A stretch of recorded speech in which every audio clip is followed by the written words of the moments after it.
کہ لب واں ہیں آنکھیں بند ہیں پھیلی ہیں جھولیاں، کتنے مزے کی بھیک تیرے پاک در کی ہے، اور مانگیں گے مانگے جائیں گے منہ مانگی پائیں گے، سرکار میں نہ لا ہے نہ حاجت اگر کی ہے۔ لا کے معنی ہوتا نہیں، سرکار میں نہ لا ہے نہ حاجت اگر کی ہے۔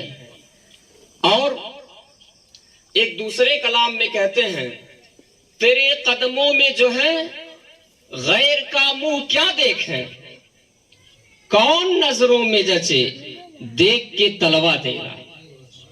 اور یا رسول اللہ تیرے ٹکڑوں پہ پلے غیر کی ٹھوکر پہ نہ ڈال۔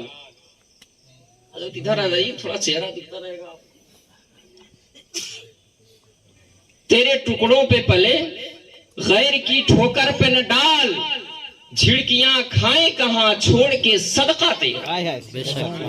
نبی کریم صلی اللہ علیہ وسلم کے جو صحابہ کرام تھے ان کا عقیدہ تھا کہ جو کچھ ملتا ہے رسول کے صدقے میں ملتا ہے، خدا دیتا ضرور ہے، واسطہ مصطفیٰ کا ہے۔